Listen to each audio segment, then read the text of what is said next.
It's crazy, but August is already here and we have a bunch of new games to explore this month. Besides the actual games, there are some major trends we're seeing, like big studios banking on nostalgia and remaking old successful games, hoping they will hit once more, while also removing some of the exclusivity from successful titles like Helldivers and Gears of War. Lots to cover this month, so let's dive in. First up, we're going back, way back. Mafia: The Old Country. The game will be set in Sicily in the 1900s, even before the American mob stories of Mafia 1. In my world, everyone knows something about Mafia games, whether it's the first one that was a classic and basically genre-defining among action-adventure games. It was somewhat on rails and story-driven, or Mafia 3 that tried to be a lot more open world, like GTA. After a long time, we're finally getting a completely new Mafia game. In some ways, we are going away from the original formula because this game is not about classic American gangsters. Instead, we're going to the roots of the mob. You'll play as Enzo Favara, a young man trying to climb through the ranks and earn respect of a crime family while navigating mob politics, and I'm expecting some gritty crimes, epic adventures, chases, and some backstabbing to happen. In other ways, we are going back to the original formula, meaning that Mafia: The Old Country will be much more on rails like Mafia 1 and a lot less open world like Mafia 3 used to be. Instead, the game seems to focus more on the story itself and provide fun moment-to-moment gameplay. And I'm quite happy about that. At least we're not getting into the direction of aimlessly wandering a huge open world, trying to complete repetitive tasks like some of the Assassin's Creed and similar games are trying to do these days. Instead, it feels reassuring and it feels like the developers know what they're trying to achieve with this game. The gameplay is still that third-person action-adventure that we enjoyed before, but stylized to match the times. We're talking less Tommy guns and more old school firearms, intense blade combat, there's gonna be horse riding, and still the classic car chases in powerful early cars that handle like a boat. Basically, classic Mafia game. I think if you like Indiana Jones, Tomb Raider, or just generally story-driven adventure games, you are going to like Mafia: The Old Country. And it's coming out pretty early in the month on the 8th of August. Our next game is not exactly new, but it's such a prominent remake that it might as well be a new game. Metal Gear Solid Delta Snake Eater is a complete, ground-up rebuild of the original 2004 title in Unreal Engine 5. This one is very important for Konami, and it's also important for us gamers to observe. Overall, there's so many remakes and remasters that big companies are banking on this year, and many of their original titles keep failing because they are too boring, too expensive, or just too woke. There's many reasons, but ultimately, if the companies keep having great success with remakes of the old classics and they keep failing at new titles, this will reinforce their behavior and we might even see more focus on remakes, remasters, and reusing the old IP, and banking on nostalgia, with new and exciting games mostly coming from smaller or indie studios, like Expedition 33 this year. Some people are saying that we might be entering a 5 to 6 year period of mostly just seeing remasters from big studios, and Metal Gear Solid is one of those titles to watch out for. If this remake is successful and popular, it will only boost this trend forward. Although the game is fully rebuilt on Unreal Engine 5, it keeps the original story and even the iconic voice performances. But it also comes with a lot of new things. A third-person camera with a completely redesigned movement system.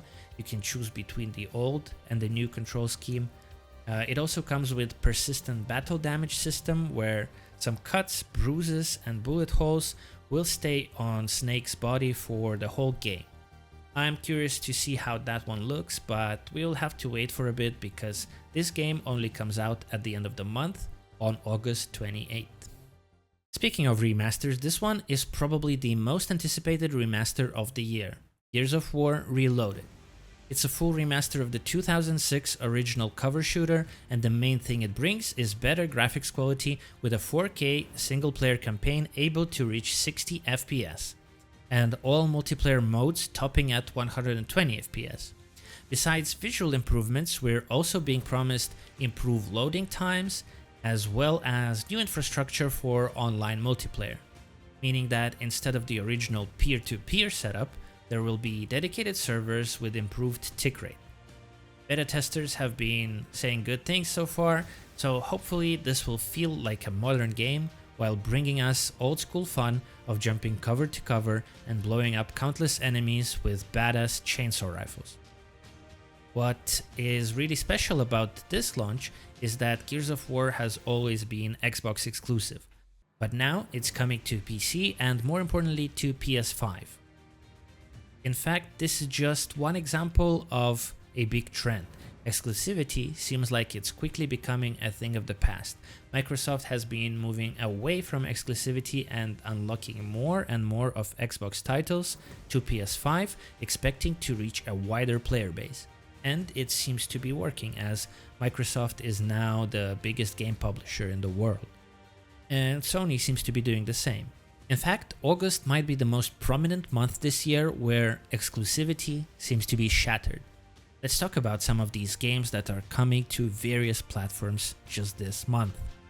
Delta Force is not really a new release. This first-person tactical shooter game is free to play and has been available on PC since January this year, but on August 19th, it's finally coming to consoles.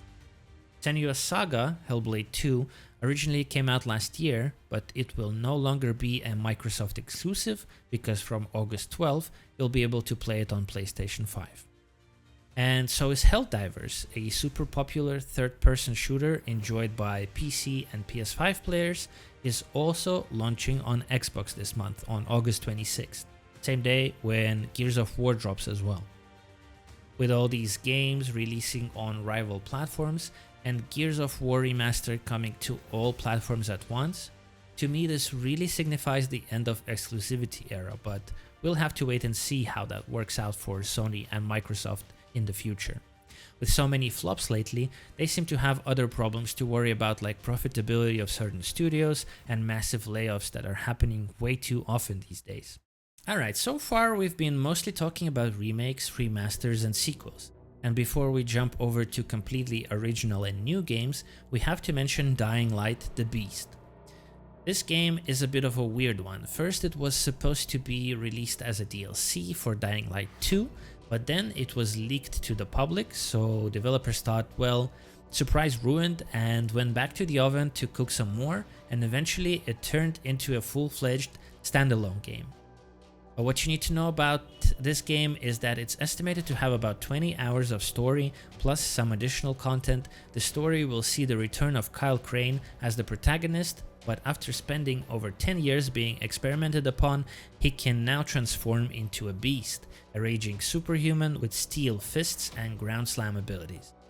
It's mostly the same first-person hack and slash with pretty familiar parkour elements and even jumping puzzles, but for this one, the devs wanted to make fighting a bit slower, grimy, and even more intense at night. You'll also get a 4x4 truck to explore the map and mow down hordes of zombies in the open world. Hopefully the game is big enough to act as a standalone game and satisfy the fans as it comes out on August 22nd on PC, Xbox and PS5.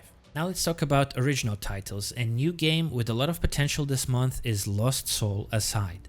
This started as a passion project by a single developer in China, and many people were blown away when they saw the first teasers back in 2017.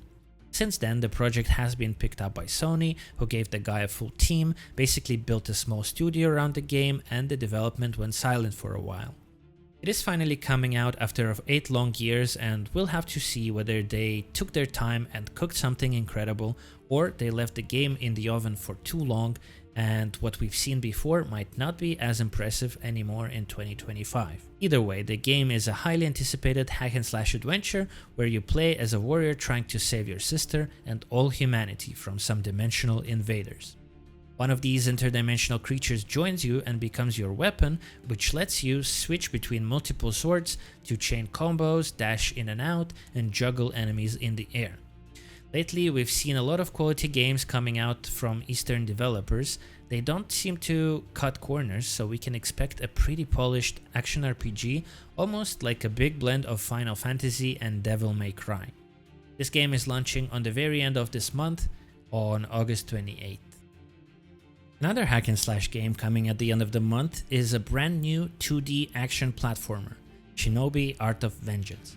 The game has a beautiful hand-drawn art style by Lizard Cube, who brought us Streets of Rage 4, and the whole development is overseen by legendary Sega, who are known for reviving some classic franchises, so there's a lot of hype for this upcoming Shinobi game.